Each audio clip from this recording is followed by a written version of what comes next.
എത്തിയോ? കൊള്ളാം. അച്ഛൻ ഇപ്പോഴാ വരുന്നത്? രാവിലെ വരുമെന്ന് കരുതി കമ്പൈൻ സ്റ്റഡി മതിയാക്കി വെളുപ്പിനെ മുതൽ ഞാൻ ഇവിടെ ഒന്ന് കാത്തിരിക്കുക. വരുന്ന വഴി അച്ഛൻ ഓഫീസിൽ ഒന്ന് കയറി. അതുപോട്ടെ, ഈ വരവിൽ നിന്നെ കുറിച്ചുള്ള ഏത് കംപ്ലൈന്റ് അച്ഛനെ കാത്തിരിക്കുന്നത്? ഈ ഒരാഴ്ച ഞാൻ ക്ലീൻ ആയിരുന്നു. നോട്ട്സ് എഴുതി എടുക്കലും പഠിത്തവും തന്നെ. എക്സാം എടുത്തു വരില്ലേ, കളിച്ചു നടക്കാൻ എവിടെ സമയം? പിന്നെ പറഞ്ഞില്ലെന്ന് വേണ്ട, ചെറിയൊരു കംപ്ലൈന്റ് വരെ സാധ്യതയുണ്ട്. ആ മേട്ടനോട് എനിക്കൊരു കണക്ക് തീർക്കാനുണ്ടായിരുന്നു. ഒന്നുമല്ല, വെറും ഒരു ഏപ്രിൽ ഫുൾ. അത് ശരി. ഇനിയിപ്പോ പ്രിൻസിപ്പൽ എന്തെങ്കിലും ആക്ഷൻ എടുക്കും. ക്ഷമ പറയാൻ അച്ഛൻ വരണം, അതല്ലേ നിന്റെ ഉദ്ദേശം? അതിനുള്ള ചങ്കൂറ്റൊന്നും അയ്യങ്കാർ സാറിനില്ല. അച്ഛൻ വെറുതെ ടെൻഷൻ പിടിക്കാതെ കുളിച്ചൊന്ന് ഫ്രഷ് ആകും. കണ്ടാലറിയാം നല്ല യാത്രാ ക്ഷീണമുണ്ട്. ഞാനിപ്പോ നീ നേരത്തെ ബാനോട്ടിന്റെ ഓഫീസ് വരെ ഏതോ ഒരു വലിയ കമ്പനിയുടെ പബ്ലിസിറ്റി ക്യാമ്പയിൻ കിട്ടിയിട്ടുണ്ട്. എന്റെ ക്രിയേറ്റീവ് ഡയറക്ഷൻ ഇല്ലെങ്കിൽ സംഗതി ആകെ ചളാവും.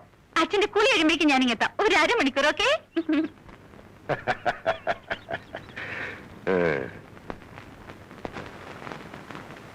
വന്ന് ഞാൻ പറഞ്ഞ പെണ്ണിന് ഒരു അനുസരണയില്ല. ഇപ്പൊ പുറത്തേക്ക് പോകണ്ടെന്ന് ചേട്ടന് പറയായിരുന്നില്ലേ? അതെങ്ങനെ കൊഞ്ചിച്ച് വഷളാക്കി. അച്ഛനെ അവൾക്ക് പുല്ല് വിലയാ. ബാനുവിന്റെ ഓഫീസിലെ ചില കാര്യങ്ങൾ പറയുന്നത് കേട്ടാ തോന്നും അവളെല്ലാം നടത്തിക്കൊണ്ട് പോകുന്നു. അവർക്ക് ഇൻട്രസ്റ്റ് ഉള്ള ഫീൽഡല്ലേ. ഡിഗ്രി കഴിഞ്ഞ് പബ്ലിക് റിലേഷൻസിലും അഡ്വർടൈസിംഗിലും പോസ്റ്റ് ഗ്രാജുവേഷൻ എടുക്കണമെന്നല്ലേ അവരുടെ ആഗ്രഹം. കുറച്ച് പ്രാക്ടിക്കൽ നോളജ് ഉള്ളത് നല്ലതാ. അതുകൊണ്ടാ ഞാൻ കണ്ണടച്ചത്. ഇങ്ങനെ അവള് ചവിട്ടുന്ന താളത്തിന് തുള്ളാൻ നിന്നാലേ അവസാനം അതിന്റെ ബുദ്ധിമുട്ട് അനുഭവിച്ചേണ്ടത് നമ്മൾ തന്നെ. പറഞ്ഞില്ലെന്ന് വേണ്ട.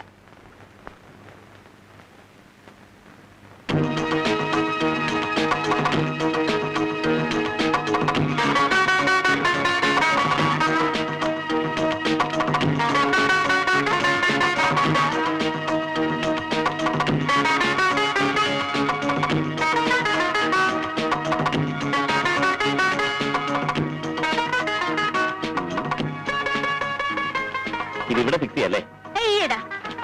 വിഷ്വൽ ഇവിടെ വെച്ച ക്യാപ്ഷനായിട്ട് എങ്ങനെ ബാലൻസ് ചെയ്യും? അതാ കുഴപ്പം. ബാനുവേട്ടന് എസ്തറ്റിക് സെൻസ് ഇല്ല. എന്നാ പിന്നെ ഇതിനൊക്കെ ചുളുവിന് കാര്യം സാധിക്കാന്ന് വിചാരിക്കാതെ കഴിവുള്ള ഒരു ആർട്ടിസ്റ്റിനെ പോസ്റ്റ് ചെയ്തൂടെ? ഇലക്ഷന് മതിൽ എഴുതുന്നവരെ പിടിച്ച് വരയ്ക്കാൻ എത്തിയാലേ ആർട്ട് വർക്ക് മതിലുപോലെ ഇരിക്കും. പ്രതാപം കേൾക്കുന്ന പിന്നെ കേട്ടാ ഇപ്പൊ വിഴിയും കളയും. ഇത് നോക്ക്, ഇവിടെ വെച്ച ക്യാപ്ഷനും കോപ്പിയൊക്കെ സൂക്കായിട്ട് നിൽക്കും. ഞാനും ആദ്യം പ്രതാപ എനിക്കൊരു ഐഡിയ. ഇത് ഇവിടെ ഫിക്സ് ചെയ്താലേ ക്യാപ്ഷനും കോപ്പിയും ഒക്കെ സുഖമായിട്ട് നിൽക്കും. Hello, good evening print media. Art work ഇന്നത്തെ കൊറിയറിൽ അയച്ചിട്ടുണ്ടല്ലോ. നാളെ അവിടെ കിട്ടും, ഷുവർ. Okay, thank you. ആ ഡ്രീം ഡ്രസ്സസിന്റെ ക്യാമ്പയിന് വേണ്ടി ഏതൊക്കെ മോഡൽസിനെ കാസ്റ്റ് ചെയ്തത്? ഇതിൽ ഒരു കോന്തനെ എനിക്ക് ഇഷ്ടപ്പെട്ടില്ല. ഇഷ്ടപ്പെടാൻ ഇത് കല്യാണം കഴിക്കാനൊന്നും അല്ലല്ലോ. റെഡിമെയ്ഡ് ഷർട്ടിന്റെ ആഡിന് വേണ്ടി മോഡലായി കാസ്റ്റ് ചെയ്യണമെന്നല്ലേ ഞാൻ പറഞ്ഞുള്ളൂ. അതിനെ പറ്റിയ കോന്തന്മാരും ഇതിനകത്തില്ലെന്നാ ഞാൻ പറഞ്ഞത്. പരസ്യ സ്ഥാപനം നടത്തിയ മാത്രം വരാം, കുറച്ചൊക്കെ സെൻസ് കൂടി വേണം സാറേ. എന്നാ പിന്നെ സെൻസ് ഉള്ളവർ വന്ന് കസേരയിലേക്ക് ഇരിക്കാൻ എത്ര നാളായി ഞാൻ പറയുന്നു. എക്സാം കഴിയട്ടെ, നമുക്ക് ആലോചിക്കാം. പക്ഷേ 1000-1500 തന്ന് പറ്റിക്കാന്ന് വിചാരിക്കണ്ട. 1600 മതിയാവും. ഈടാ, ബോംബെ ബേസ്ഡ് കമ്പനികൾ കൊടുക്കുന്ന സാലറി തരണം. ആ ശമ്പളം ഉണ്ടെങ്കിൽ എനിക്കിവിടെ 5 പേരെ പോസ്റ്റ് ചെയ്യാം. എന്നാ ഇതുപോലുള്ള മോഡൽസിനെ വെച്ച് ചതഞ്ഞ പരസ്യം ചെയ്തോണ്ട് ഇവിടെ ഇരുന്നോ? പോയാലെങ്ങനെ? നമ്മുടെ ഈ കാര്യങ്ങളൊരു തീരുമാനമാക്കണ്ടേ? ഇന്നത്തെ കൺസൾട്ടിങ് സമയം കഴിഞ്ഞു. അച്ഛൻ വന്ന ഉടനെ ഞാൻ കണ്ണോട്ടിച്ചിറങ്ങിയതാ. അരമണിക്കൂറുള്ള പെർമിഷൻ. ഞാൻ പോണു. ഞാൻ ഡ്രോപ്പ് ചെയ്യാം. പിടിച്ചോ.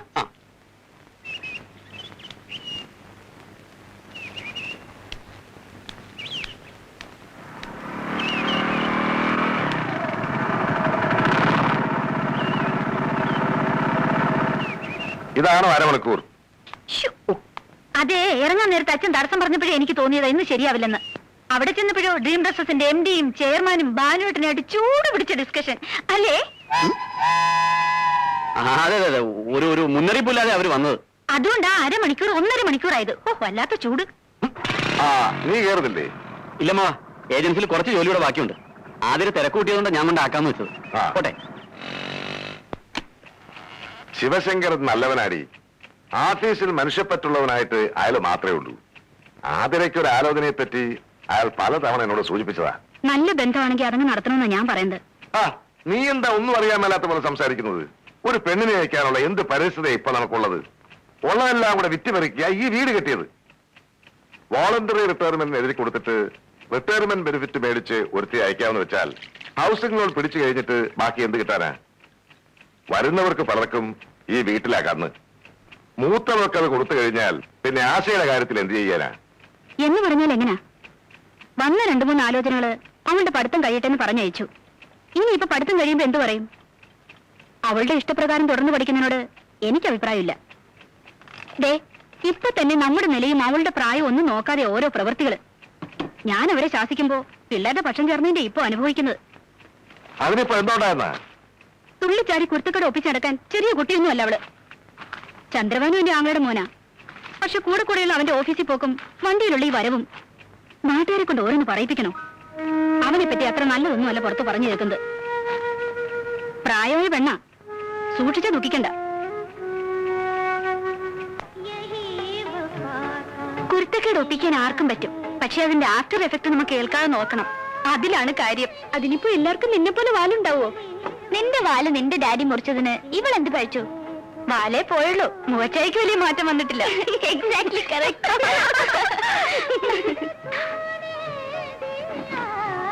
നല്ലൊരു പെണ്ണ്, പക്ഷെ അവക്കിട്ട് ചെക്കനെ നോക്കിക്കേ. നമ്മുടെയൊക്കെ അവസ്ഥ ഇത് തന്നെ ആയിരിക്കും. ഇതിനാ മോളെ വിധി എന്ന് പറയുന്നത്. ഓ, ഇയാളെ ഒന്നും കെട്ടാൻ പറ്റത്തില്ലെന്ന് പേരൻസിനോട് പറയാനുള്ള ധൈര്യം ആ പെണ്ണിനില്ലാതെ പോയി. അതിന് വിധിയെ പഴിച്ചിട്ടൊന്നും കാര്യമില്ല. ഈ പറയുന്ന രാജകുമാരിയെ കെട്ടാൻ വരുന്നത് ഏത് രാജകുമാരാണെന്ന് കണ്ടറിയണം. അതൊരു രാജകുമാരൻ തന്നെയായിരിക്കും, ഒരു സംശയം വേണ്ട. ചന്ദ്രഭാനുവിന് രാജകുമാരന്റെ കെട്ടൊന്നും ഇല്ല കേട്ടോ.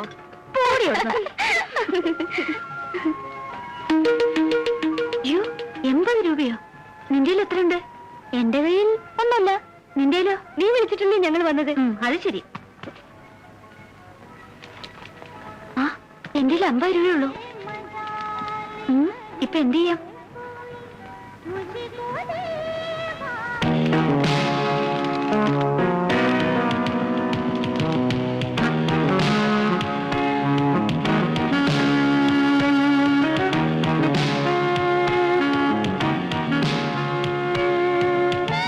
സന്തോഷേ, ഒരു കുട്ടി നമ്മൾ നോക്കിച്ചിരിക്കുന്നു കേട്ടോ. ഞാനൊന്ന് ശ്രമിച്ചു നോക്കട്ടെ. എക്സ്ക്യൂസ് മീ, സൂസന്റെ ബ്രദർ അല്ലേ? ഏത് സൂസൻ? റോസ്വില്ലയിലെ കറിയച്ചന്റെ മകൾ സൂസൻ. അയ്യോ അല്ല. മൂന്നാറിൽ ടീ എസ്റ്റേറ്റ് ഉള്ള സൂസൻ സാറിന്റെ സിസ്റ്റർ അല്ലേ? അല്ല. സോറി, ആള് മാറിപ്പോയതാ. ബാബാ ഓ.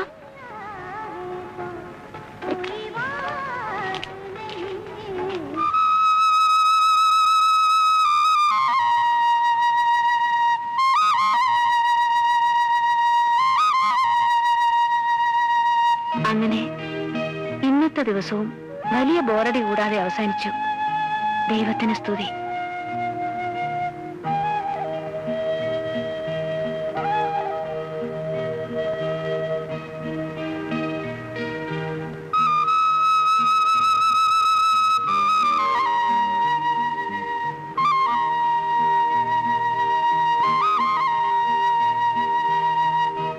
പകല് മുഴുവൻ കാട്ടിക്കൂട്ടിയ അനാവശ്യങ്ങള് രാത്രിയിൽ ഡയറിയിൽ കുറിച്ചു വെക്കാം. ചേച്ചിക്ക് വേറെ പണിയൊന്നുമില്ലേ? ആ, പെണ്ണുങ്ങളായാലേ കുറച്ചൊക്കെ സ്മാർട്ട് ആയിരിക്കണം. അല്ലാതെ നിന്നെ പോലെ പനി പിടിച്ച കോഴിയെ പോലെ ഇരിക്കാൻ എന്നെ കിട്ടില്ല. എനിക്കേ കിടക്കണം.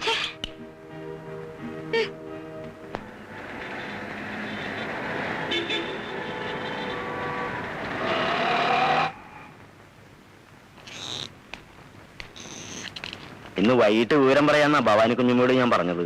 ഞാൻ എന്താ പറയേണ്ടത്? അവള് പഠിച്ചുകൊണ്ടിരിക്കല്ലേ ശിവശങ്കര, അത് കഴിഞ്ഞിട്ട് പോരെ? പഠിത്തം കഴിയാനിരുന്ന നന്ദകുമാറിന് വേറെ കല്യാണം നടക്കും. ഇങ്ങനെ ഒരു പയ്യനെ ഒത്തുകിട്ടാൻ പ്രയാസമാ.